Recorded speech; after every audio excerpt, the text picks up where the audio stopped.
Why are the eyes of Michigan riveted to a rookie running back who's got cat class and got cat style? Has L.A. signed a $6 million man? And what does Philly's defense have to do to get out of the doghouse? Stay tuned, because the USFL's coming at you.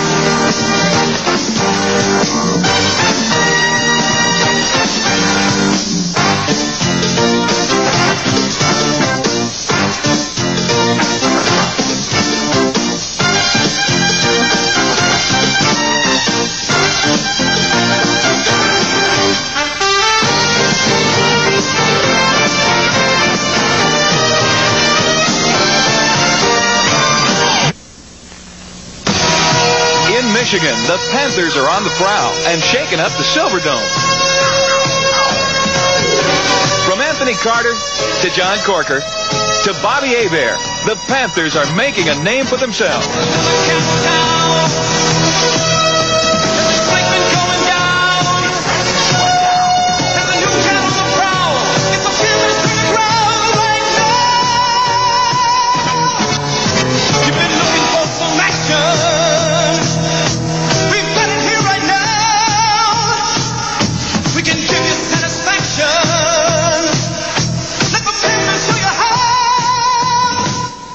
Panther fans now turn their focus to the Chicago Blitz, and fearsome John Corker has quarterback Greg Landry on the lookout for the league's best sack attack.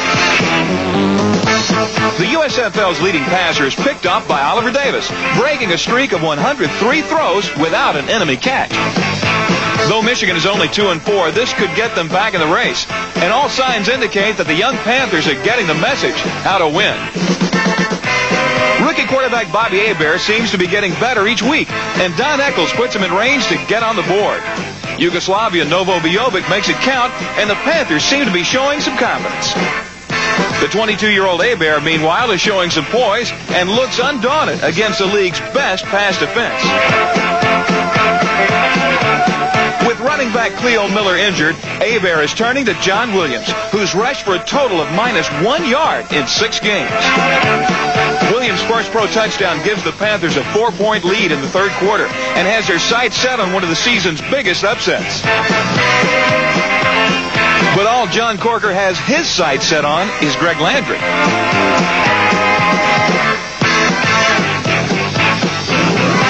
The 36-year-old Landry has been down before, but the Panthers sack king downs him again. One crowd pleaser gives way to another. Number 1, Anthony Carter. Michigan's high-priced rookie receiver has been quieted by double coverage, but even 11 men have to struggle to stop him here. The Panthers have been playing it pretty straightforward, but the Blitz Brain Trust is baffled by yet another trap play. This time it's Ken Lacey for the 6, and Chicago coach George Allen seems perplexed by Michigan's muscle. Still, Greg Landry hasn't given up the tussle. Michigan's Jim Stanley has seen 5-point leads disappear quicker than you can say, Wayman Buns. It seems the time has come for the favorites to take over. But somehow Robert Pennywell banks a game saver, and Michigan walks off a big winner. But in case you missed it, John Williams is the game's name to remember. A 22-year-old rookie from the University of Wisconsin, Williams once helped win key Big Ten games against both Michigan and Ohio State. Badger fans came to expect the extraordinary from their bread and butter back, and Williams was truly number 1 in Wisconsin.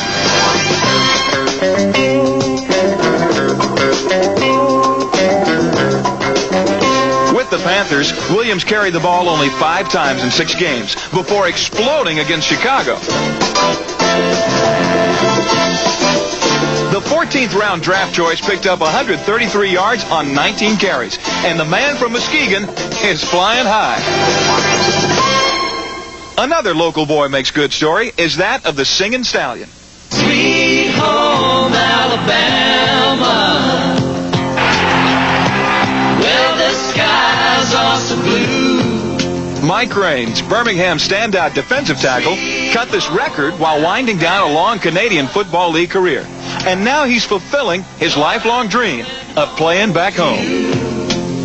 I've been in Canada 8 years, and I have a lot of friends there. I guess that's my second home, but Alabama will always be my first. Well, I heard Neil Young sing about her. The 30-year-old Raines is a native of Montgomery and was once an All-American at Alabama. And he's one of many players grateful to the USFL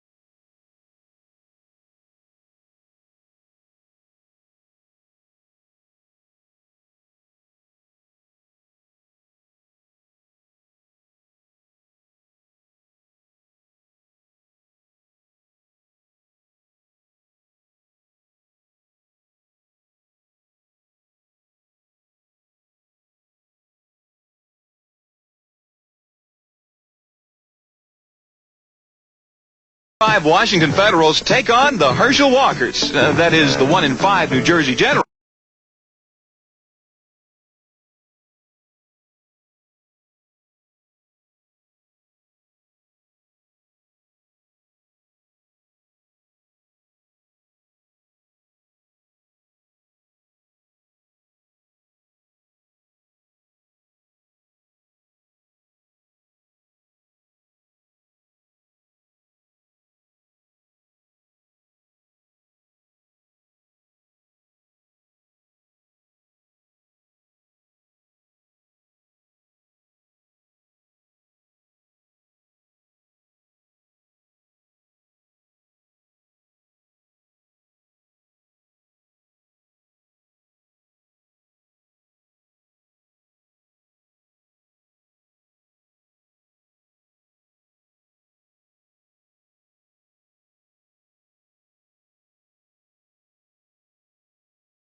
Keith Moody thwarts Gillum's dream, but there's still time for one last run at it.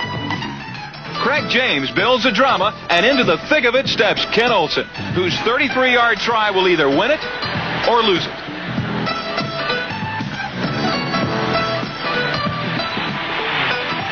It'll go down as a New Jersey win and the second straight one-point loss for Joe Gillum and the Feds. The Denver Gold specializes in just such last-minute dramatics, but they're off and rolling right from the start in Birmingham.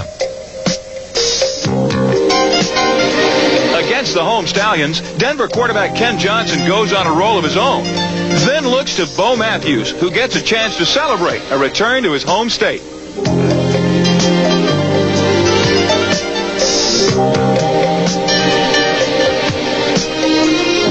The Gold has made a habit of throwing a little sparkle into its conversion attempts.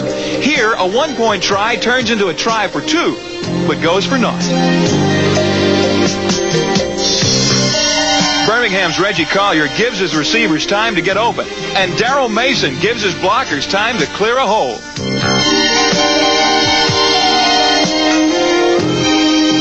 Earl Gant goes in for the score, and early in the second quarter, the Stallions take a 7-6 lead. It's the Stallions' strength against the gold's medal, and neither team is giving an inch.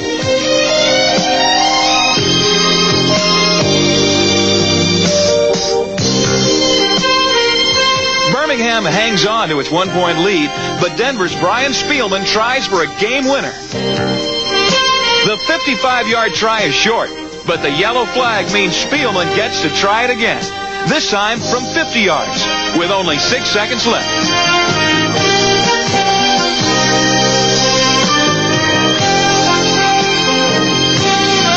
It's good as gold, and Denver carries home a miraculous 9-7 win. This is Lee Majors. There's still time. Hey, look who's hawking tickets in Los Angeles. LA's new part owner has something in common with Tampa Bay Bandits part owner, Burt Reynolds. I think Burt is kind of like me. Burt's an old frustrated football player. We both found out it takes 4 things to play professional football, and I think we each lacked 3 of them. Size, speed, and courage. Well, the thing they do have is the wisdom to stay on the sidelines. So Lee and Burt stick to cheering as their teams prepare for another night at the office.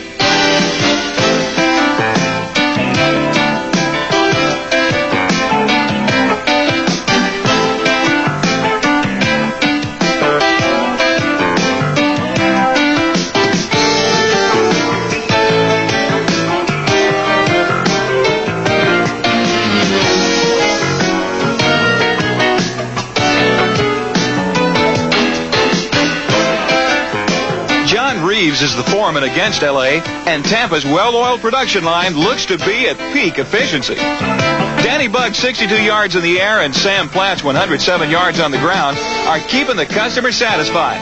But gradually, the showroom is taken over by the officials, who call 23 penalties on the night.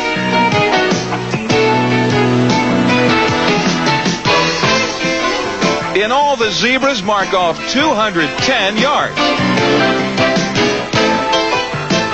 In between whistles, Reeves is facing the league's second stingiest offense, and LA's Mike Fox, a one-time minor league infielder, is making the most of his first pro football start. For Reeves, the thought of Mike Fox becomes a recurrent nightmare. 3 times in all, the express safety outfoxes the Bandit quarterback. With both offenses grounded, L.A. quarterback Mike Ray gives way to Tom Ramsey on a critical 3rd down play. Ramsey, who usually plays the whole second half, fumbles away the honor. And now first halfer Mike Ray gets to go the rest of the way. Ray seems to be enjoying his stay and goes about protecting a 3-point fourth-quarter lead. 6 of his 13 completions go to Ricky Ellis. Then from the 1, he hands it to John Barnett. The Express has its first rushing touchdown ever and its 4th win of the year. But for Bandits coach Steve Spurrier, an even bigger loss in the game is the loss of John Reeves. The former University of Florida All-American has become a local hero again by leading Tampa Bay into first place. Reeves, whose comeback is one of the league's more remarkable stories, can't escape the wrath of a swarming LA defense. Spurrier's field leader has broken his wrist in 2 places, and John Reeves will be out for most of the season. Backup Jimmy Jordan from Florida State now steps in, trying to hang on to the Bandits' 1-game lead in the Central Division.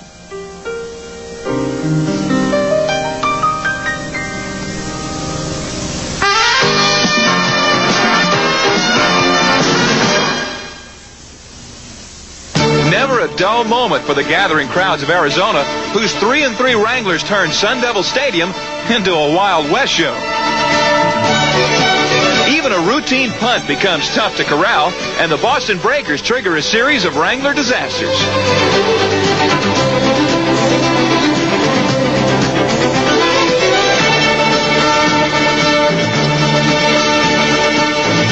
Frank Lockett's recovery keys an early 10-point lead, and the Wranglers are getting themselves in deeper and deeper. Joey Restick's interception is one of 5 Arizona turnovers, and the opportunistic visitors keep helping themselves. Richard Crump is rumbling toward his third 100-yard day and a jump to third place among the league's leading rushers. Meanwhile, nearly 4 of every 5 passes are being completed by quarterback John Walton. And when Tony Davis adds himself to the list of Boston game breakers, the Wranglers seem to be outnumbered. Arizona's Alan Risher is always ready to rustle up a rally, though, and the league's best comeback team is at it again. Jackie Flowers has his 9th TD, and scrambling, rambling Risher is finding his second-half groove.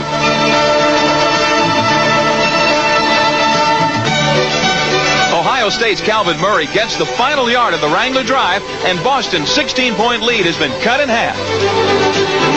But the Breakers' Dick Corey, a Dick Vermeil disciple, has a few more tricks up his sleeve.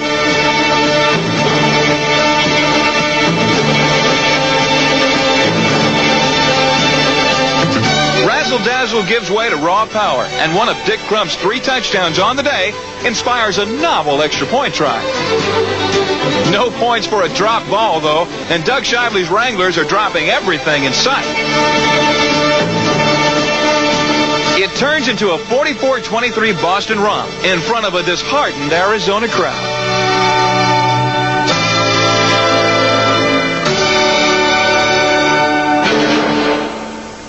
Sure to lift your spirits is this week's winner of an unprecedented second Toe of the Week award. It's Boston's Tim Bizzetti, a can't-miss performer who thinks this may be that championship season. Regardless of, quote-unquote, the lack of big name and the lack of talent, I want this team to go all the way. I've been so close to Atlanta in 1980 to going to Super Bowl. And I tell you what, we had a great team in 1980 in Atlanta. It still doesn't come close to this one. Well, coming close is not good enough for Mazzetti, who's been perfect on 17 extra-point tries and leads the league in scoring with 8 points a game. Mazzetti's 3 field goals against Arizona, including a 50-yarder, make it 12 straight 3-point strikes. The Lightning strikes the Oakland Invaders in the form of league-leading rusher Kelvin Bryant, who can make Philadelphia quarterback Chuck Fusina's job an easy one. Every pitch is a potential home run with the rookie from North Carolina, and free-swinging Kelvin turns what looks like a sure out into extra bases.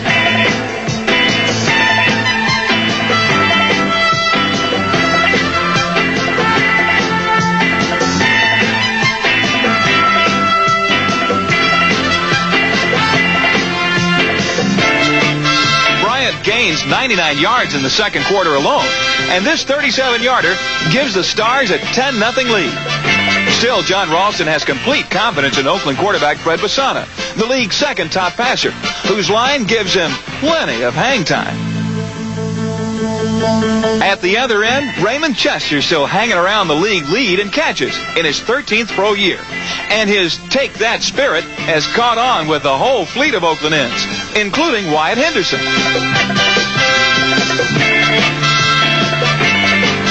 Henderson's had a lot to say about Bassana's league-leading average of 260 passing yards per game, and now Henderson makes good on his threat. So which comes first, the goal line or the fumble? The fans have their view, and the refs share it. Oakland's back in the ball game. The ball is in the hands of the Stars, though, and with a 3-point fourth-quarter lead, Chuck Fusina is showing that Penn State cool. The payoff goes to ex-college mate Tom Donovan, and the question is, who hurts more? Fred Bassana is trying to heal things for Oakland, but Philly's defense has given up only 5 touchdowns in 7 games. Scott Warner's sideline ballet has the Stars ticking off their second straight California win. One of those where Jim Mora says, "We'll take it, but let's get out of town." It'll be a pleasure to get back to the Vet, where the Stars this week host the Boston Breakers. The battle for first place matches a Boston offense that's tied for the league lead in points scored, against a Philly defense that's given up just 8 points a game. Against Oakland, the Stars showed how they got here, coming up with the big play time after time. They've been doing it all season long. despite the fact that the defense was once considered Philly's weakness. After a 31-3 preseason loss, they were much maligned and responded by calling themselves the Doghouse Defense. They bend, but don't break. So make that the rubber band.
The following have provided promotional considerations and may